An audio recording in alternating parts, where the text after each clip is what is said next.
Hello guys, कैसे हो? तो आज मैं एक्सप्लेन करने वाला हूँ मार्शल पीक के न्यू एपिसोड को। तो चलिए शुरू करते हैं। इस एपिसोड की शुरुआत में हमें यांगाई को दिखाया जाता है, जो उस इंक डिसाइपल को पंच मार के वापस उस डीपेस्ट पार्ट के अंदर भेज देता है, जो अपोस्टल बनने वाला होता है। और फिर यांगाई फ़ौरन वहाँ से बाहर आ जाता है। वो बाहर आके देखता है कि जू उसका इंतजार कर रही होती है। तो अपने मन में सोचता है, आखिर ये कब से मेरा यहाँ पे इंतजार कर रही होती है। जू यांगाई से कह रही होती है, मास्टर आखिर अब सक्सेसफुली वहाँ से आए गए, तो मुझे बताइए कि आगे अब मेरे लिए क्या आदेश है। यांगाई उसे कुछ करने के लिए कहता है, जो हमें बताया नहीं जाता है। जो कह रही होता है, अच्छा मास्टर ठीक है, लेकिन क्या आप मेरे को किसी प्रकार का टोकन, जेड या फिर कोई आइडेंटिटी कार्ड दे सकते हैं, जिससे कि मैं उस पर्सन को विश्वास दिला पाऊँ कि आपने मुझे भेजा है। यांगाई उसको जेड देते हुए कह रहा होता है कि इस जेड के अंदर मेरा मैसेज इम्प्रिंट है, तुम जाके उस पर्सन को दिखा देना। और फिर जो जू होते हैं वह यहाँ से चली जाती है। हमें राइटर बता रहा होता है कि जू के वहाँ से जाने के बाद यांगाई किसी डायरेक्शन में तो तुरंत वहाँ से चला गया और स्पिरिट रिलीजन सेक्ट ने अपनी आर्मी को रेडी किया और 4 अलग अलग डायरेक्शन से इंक सेक्ट के ऊपर अटैक किया। स्टार्टिंग में तो वो जीत रहे थे, लेकिन बाद में इंक सेक्ट ने जब अपनी पोजीशन को स्टेबलाइज किया, तब स्पिरिट रिलीजन सेक्ट के लिए सिचुएशन बिगड़ गई। दूसरी तरफ जब उस होली चाइल्ड ने अपने कदम आगे रखे, तो उसने अपनी स्ट्रॉन्ग एबिलिटी को शो किया। उसकी कल्टीवेशन लेवल पहले से ही पीक पर थी। पिछले बैटल में उसने बिना किसी डिसएडवांटेज के इंक सेक्ट के 4 इमोर्टल असेंशन मास्टर में से एक को आसानी से मार गिरा, जिससे कि डिसाइपल का मोरल बूस्ट हुआ। और हमें अगले सीन शिफ्ट होता है होली सिटी की ओर। सिस्टर ली को दिखाया जा रहा होता है। सिस्टर ली कहते हैं, तुम वहाँ से बाहर आ सकते हो। और हमें अगले सीन में दिखाया जा रहा होता है जू वहाँ से निकल जाती है। जू कह रही होती है, सिस्टर ली आखिर आप इतनी ज़्यादा फ्यूरियस क्यों हो रही हो? सिस्टर ली कहती है, क्या तुम्हें सच में ऐसा लगता है कि तुम मुझे सिस्टर कह सकते हो? आखिर तुम जानती भी हो कि हमारी एज कितनी है? जू कहते हैं, हाँ मुझे पता है, हमारी एज लगभग सेम है। और सिस्टर ली कहते हैं, आखिर तुम इस तरह से एक्टिंग क्यों कर रही हो कि हम दोनों दोस्त हैं? तुम मुझे ये बताओ कि तुम यहाँ पर क्यों आई हो? जू कह रही होती है, मैं यहाँ पे इसलिए आई हूँ क्योंकि मुझे यहाँ पे किसी ने आने के लिए कहा था। सिस्टर ली कहते हैं, अच्छा बताओ किसी ने आने के लिए कहा था? जू कहते हैं, सिस्टर ली आखिर आप इस तरह से एक्टिंग क्यों कर रहे हो कि आपको इसके बारे में कुछ पता नहीं है? तुम पहले से ही जानते हो कि मुझे यहाँ पे आने के लिए किसने बोला था, मैं बस उसी के आदेश के हिसाब से यहाँ पे आई हूँ। सिस्टर ली कहते हैं, मुझे तुम्हारे शब्दों पे विश्वास नहीं है। जू उसको जेड टोकन दे देती है और कह रही होती है, अगर ऐसा है तो आप खुद ही इस जेड टोकन को देख लीजिए। सिस्टर ली उस जेड टोकन को ले लेती है और अपने मन में सोच रही होती है, मुझे ऐसा लगा था कि इसमें कुछ इन्फॉर्मेशन होगी, लेकिन मैंने ये कभी नहीं सोचा था कि इसमें जो इन्फॉर्मेशन है वो इतनी ज़्यादा इंपॉर्टेंट है। और साथ ही में इंक सेक्ट की कमांडर जू ये यहाँ पे क्या कर रही है? जू कहती है, सिस्टर ली क्या ये कैसा था? मैंने आपको जो भी कहा वो सही था ना?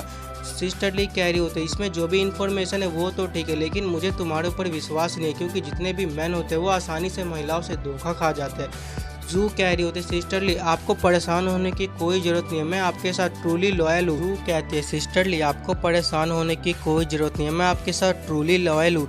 सिस्टर ली कहती है, लेकिन मुझे तुम्हारे ऊपर विश्वास नहीं है। जू कहती है, सच में सिस्टर ली आपका भरोसा गेन करना तो काफ़ी ज़्यादा मुश्किल है, इसीलिए मैं आपके लिए गिफ्ट लेके आई हूँ। और वो वहाँ पे अपने एक पर्सन को बुलाते हैं। वो पर्सन जू को एक पोटली देता है। जू जो होती है उस पोटली को नीचे फेंक देती है और कहती है, सिस्टर ली आप इसको ध्यान से देख सकते हैं, मुझे उम्मीद है कि आपको ये गिफ्ट काफ़ी ज़्यादा अच्छा लगेगा। जू जैसे वो पोटली नीचे गिरता है, जू अपने मन में सोचती है, इतनी थिक ब्लड की स्मेल कहाँ से आ रही है, आखिर इसके अंदर हो क्या सकता है? और जैसे अपनी स्वॉर्ड से उस पोटली के अंदर देखती है क्या, तो हमें पता चलता है कि उस पोटली के अंदर किसी पर्सन का सर होता है। जू कहती है, सिस्टर ली तो आखिर आपको ये गिफ्ट कैसा लगा? मुझे ऐसा लगा आपको जरूर अच्छा लगेगा, आप इसको टच करके देख सकती है। सिस्टर ली को गुस्सा आ जाता है। वो गुस्से में कहती है, क्या मेरा कद्दू इसको टच करेगा? तू खुद ही टच करके देख ले। सिस्टर ली कहती है, अगर मैं सही हूँ तो ये हेड बाइलू सिटी लॉर्ड का है, वो 3rd order immortal ascension realm का मास्टर है। रूमर तो यह भी थे कि उसने 8 फैक्शन के कमांडर की पोजीशन के लिए फ़ाइट की थी, लेकिन वह दूसरों के द्वारा हार गया।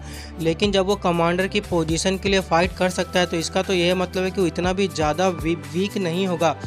आज सुबह ही स्पिरिट रिलीजन सेक्ट ने बाइलू सिटी पर अटैक किया था, लेकिन वहाँ के जो मास्टर थे वो बहुत ज़्यादा ही स्ट्रॉन्ग थे। और बाइलू सिटी लॉर्ड वो काफ़ी ज़्यादा स्ट्रॉन्ग था, उससे डील करना हमारे लिए बहुत ही ज़्यादा मुश्किल होता। लेकिन आखिर इस जू ने इतनी आसानी से इसको कैसे मार दिया?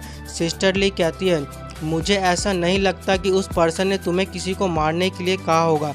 जू कहती है, इसीलिए मुझे तुम्हारी जैसी लड़कियां पसंद नहीं है। फिर सिस्टर ली कहते हैं, अच्छा तो फिर मुझे ये बताओ कि उस पर्सन ने तुम्हें क्या ऑर्डर दिया था? इसकी बात सुन के जू को गुस्सा आ जाता है। वो गुस्से में कहती है, मास्टर ने मुझे बोला है तुम्हारे साथ कोऑपरेट करने के लिए, तुम्हें बस अपने टारगेट को बताना और मैं आसानी से जाके उसको मार दूंगी। सिस्टर ली उसकी ऐसी बातें सुन के अपने मन में सोच रही होती है आखिर यांग किस प्रकार का पर्सन है, उसके पास कौन सी ऐसी एबिलिटी है कि उसने इस लड़की को अपने वश में कर लिया और उससे अपने मास्टर भी बुलवा रहा है। और जो सिस्टर ली होती है वो कह रही होती है अच्छा तो फिर मुझे ये बताओ कि मैं तुमसे कांटेक्ट कैसे करूँगी। जो जू होती है वो सिस्टर ली को एक बीट देते हुए कह रही होती है तुम ये लो, तुम इससे मुझे कांटेक्ट कर सकती हो।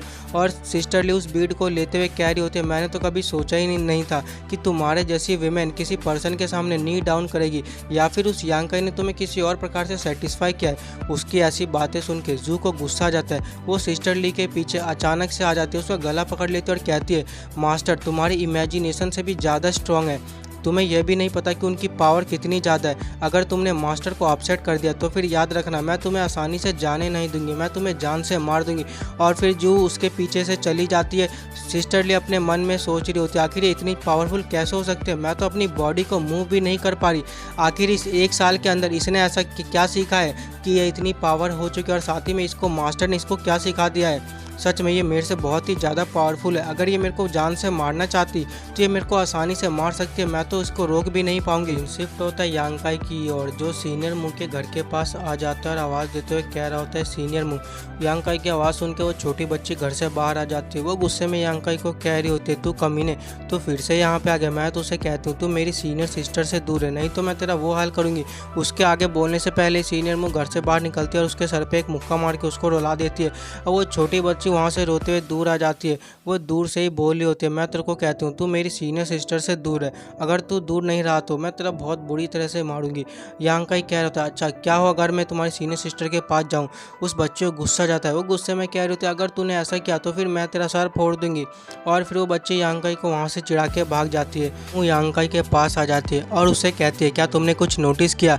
यांकाई कह रहा होता है ये सब करने के पीछे आपका कोई कारण हो सकता है। मुँह कहते हैं आखिर तुम्हें ये कैसे पता चला। यांकाई क्या अर्थ है ये उस तरह जिस तरह से आप उसे बुलाती हो। वो कुआंग ने मुझे यह कहा था आपकी रैंक 6 है टॉप 10 मार्शल एंसेस्टर में से और वह लिटिल 11th है जिसकी मैं बात कर रहा हूँ। मुँह कहती है वह वैसा नहीं है जैसा तुम सोच रहे हो। यांकाई कहता है लास्ट टाइम जब मैं यहाँ पर आया था तो फिर आपने मुझे उस प्रोफाउंड गेट के बारे में बताया था, लेकिन अगर जब वो प्रोफाउंड गेट इतना ही ज़्यादा इंपॉर्टेंट है तो फिर आखिर आपने उसे अपने अंडर क्यों नहीं लिया। आपने मुझे यह बोला था कि आप उस प्लेस पे इसलिए नहीं जाते क्योंकि आपके कुछ पर्सनल कारण है।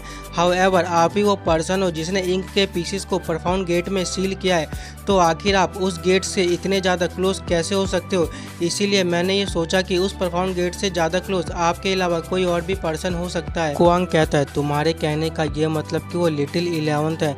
यांकाई कहता है मैं पूरी तरह से श्योर तो नहीं हूँ, लेकिन मुंह के रिएक्शन से तो ऐसा ही लगता है कि वो लिटिल 11th हो सकता है। फिर वो कुआंग कहता है अगर ऐसा है तो फिर जाके उसको मार दो। यांकाई कहता है अगर हम उसे जाके मार देंगे इससे ये प्रॉब्लम तो सॉल्व हो जाएगी, लेकिन ये प्रॉब्लम वो सील्ड सोर्स है। मुंह कहती है अगर तुम उसे ट्राई नहीं करोगे तो फिर तुम्हें ये कैसे पता चलेगा। यांकाई कहता है क्या हो अगर मेरे ऐसा करने से चीज़ें और बिगड़ गई। फिर मुंह कहती है तुम तो कुछ ज़्यादा ही स्मार्ट हो, भले ही मैंने तुमसे ये बात जानबूझकर छुपाई, लेकिन अगर मैं तुम्हें ये बता दूं तो फिर भी इसका कोई फ़ायदा नहीं होगा। यांकाई कहता है अच्छा सीनियर ठीक है, बाय द वे मैंने इंक अबीस में कुछ चीज़ें डिस्कवर की है। फिर मुंह कहती है मुझे बताओ, और फिर उन दोनों के बीच में कुछ बातें होती है जो हमें नहीं बताई जा रही होती है। फिर मुंह कहते हैं इंक अबीस में अपोस्टल की कल्टीवेशन लेवल ट्रांसजेंडर्ड रिलम पर है और वे वहीं पर पीसफुली रहते हैं। वैसे वो यहाँ से इसलिए बाहर नहीं निकलते क्योंकि उनके ऊपर इस वर्ल्ड का सप्रेशन लग जाएगा। ये वर्ल्ड इमोर्टल असेंशन रिलम से ज़्यादा पावरफुल पर्सन को अलाउ नहीं करता है। जैसा कि मैंने सोचा था, इंक अबीस में किसी प्रकार की पावर है जो वर्ल्ड के विल को सप्रेस करती है। इंक अबीस का जो बॉटम है वो खुद की उन लोगों के लिए उनकी दुनिया बन चुका है। हाउएवर जब वो एक बार प्रोटेक्टिव रेंज से बाहर चले जाएंगे तो फिर वर्ल्ड विल उनको नोटिस कर लेगी और उनके ऊपर अपना सप्रेशन लगा देगी, जिससे कि उनका पावर लेवल अनस्टेबल हो जाएगा और उनकी बॉडी वहीं पे ब्लास्ट हो जाएगी। यांकाई कहता है ऐसा लगता है कि मुंह ने अपने पीछे काफ़ी सारे सीक्रेट छोड़े हैं। ऐसा लगता है कि जो असली प्रॉब्लम उस इंक के सोर्स के साथ है वह इंक का सोर्स इंक एबिस के सबसे डीपेस्ट पार्ट में अलाउ करता है इमोर्टल असेंशन रिलम के ऊपर वाले कल्टीवेटर को। यह मेथड सील को ब्रेक करता है और इंक सोर्स की हेल्प करता है उसे ब्रेक करने में। यांकाई कहता है सीनियर मुझे आपकी हेल्प चाहिए खुद को ब्रेक थ्रू करने में। मोह कहते हैं मुझे बताओ कि मैं तुम्हारी हेल्प किस तरह से कर सकती हूँ। तो गाइस इसी के साथ ये एपिसोड खत्म होता है। अगर आपको नेक्स्ट एपिसोड चाहिए तो उसके लिए वीडियो को लाइक और चैनल को सब्सक्राइब कीजिए। तब तक के लिए बाय बाय गाइस।